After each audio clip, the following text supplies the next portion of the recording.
Cette semaine à l'émission, Robert Frenette et Marco Morancy nous entretiennent sur le Congrès mondial acadien qui se tiendra du 10 au 24 août 2019. Robert Frenette, je suis vice-président du comité organisateur du Congrès mondial acadien de 2019 qui va avoir lieu dans la région de l'île du Prince-Édouard et du sud-est du Nouveau-Brunswick. Et les grands événements, c'est sûr qu'on va avoir une ouverture à l'île du Prince-Édouard, la première journée du 10, une commémoration à Miscouche où on a voté il y a 135 ans l'adoption du drapeau acadien.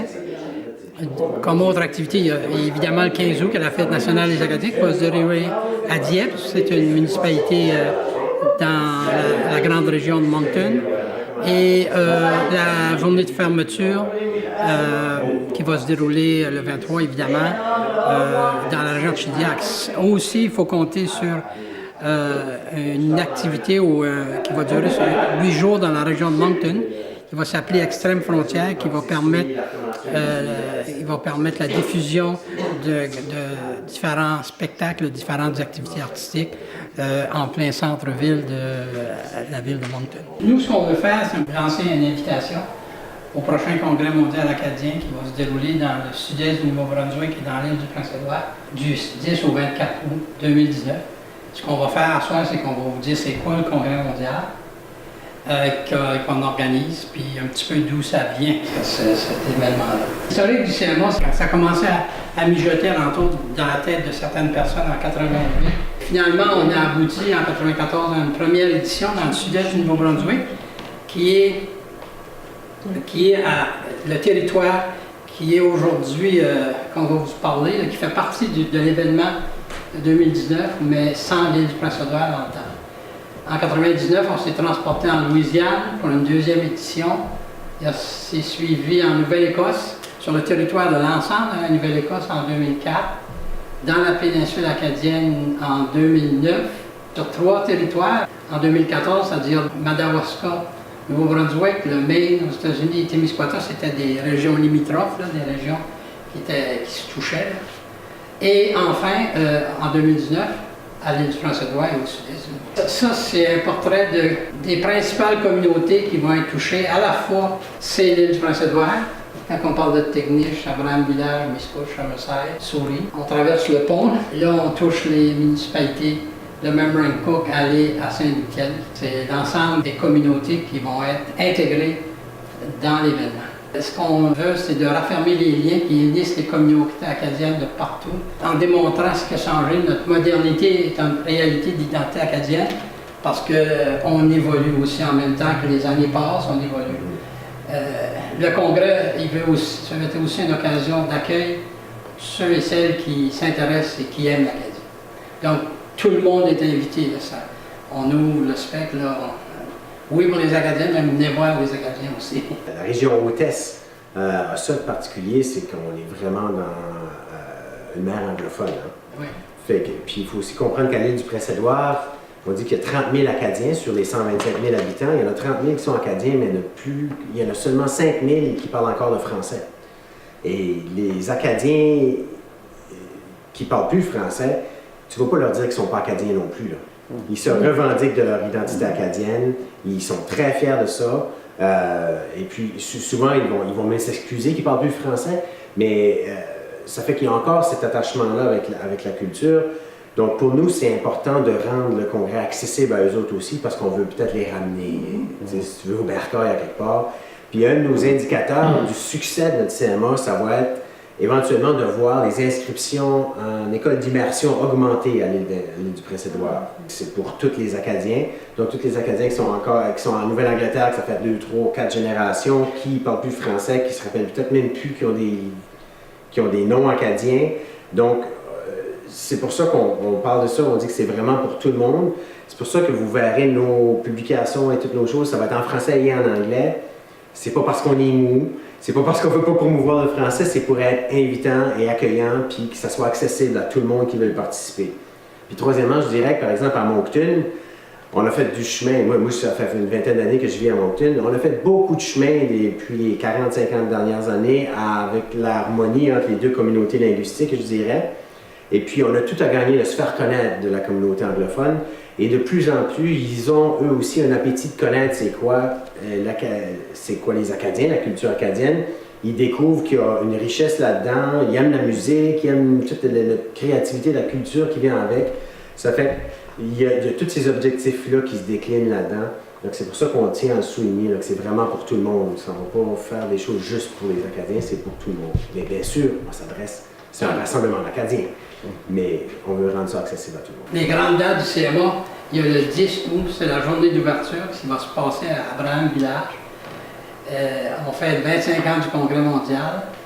C'est une journée où il va y avoir des activités dans la région d'Évangélie. C'est la région la plus acadienne qui a l'île du Prince-Édouard. Ça va lancer des festivités. Et, la direction artistique a été confiée à une personne de l'île du Prince-Édouard, Emmanuel Leblanc, qui chante avec le groupe Vichtel. Le 14 août, c'est la journée de commémoration à Miscouche.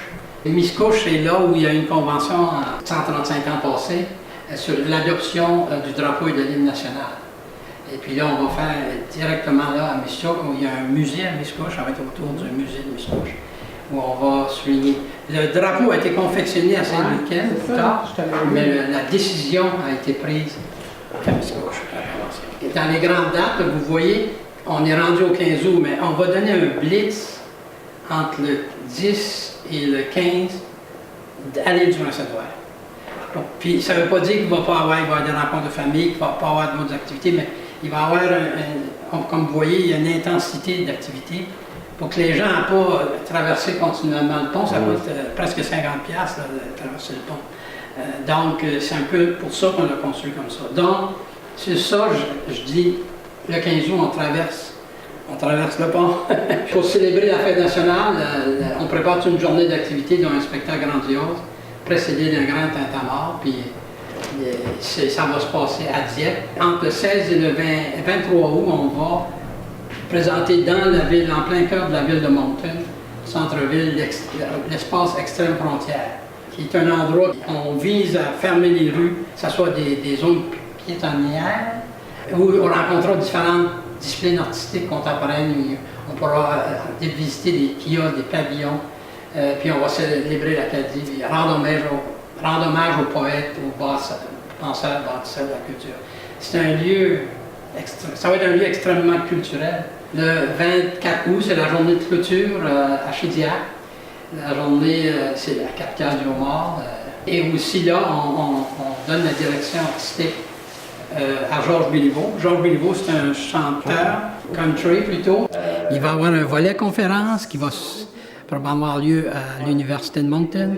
Il y a un volet économique aussi avec les gens d'affaires, un volet jeunesse avec toutes sortes d'activités.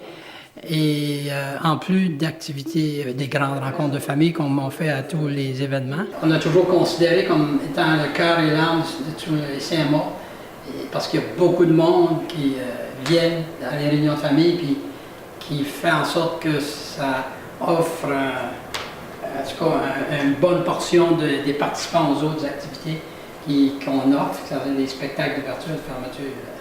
Puis c'est toujours une tradition de retrouvailles, puis de rencontrer des gens de partout. Là, il y a une liste de familles, puis il y a un info, là, famille @cma2019.ca pour l'information sur les rassemblements de famille, puis il y a un employé aussi. Là. Évidemment, on les invite à faire des choses intergénérationnelles pour que les jeunes familles soient invitées, parce que nécessairement, c'est après que tu as des enfants que tu t'intéresses à la généalogie, puis là, tu vas à ces événements-là. Fait qu'on essaie de les inviter à faire des événements pour des activités pour les jeunes. Pour ceux qui veulent un appui plus important, on propose de faire des carrefours de rencontres de famille. Donc, nous, on va dire, il y a un carrefour qui va avoir lieu dans cette municipalité-là. On vous offre la salle, le système de son, le catering, donc pour la nourriture et tout ça. Tout ce que vous avez besoin, c'est apporter votre monde. Fait qu'on va essayer de rassembler peut-être comme 4 ou 5, 6, on va voir le nombre. 4, 5, 6 familles ensemble pour partager les espaces dans ce carrefour-là afin de réduire la lourdeur de l'organisation pour des familles qui seraient peut-être moins structurées et des plus petites familles. Donc, si c'est le cas, si vous entendez des familles qui sont intéressées à faire une réunion de famille mais qui n'ont pas encore toutes les toutes les relations, puis toute l'organisation. On est là pour ça, puis c'est notre façon peut-être de faciliter les réunions de famille. Ce qui est intéressant aussi, c'est les activités communautaires.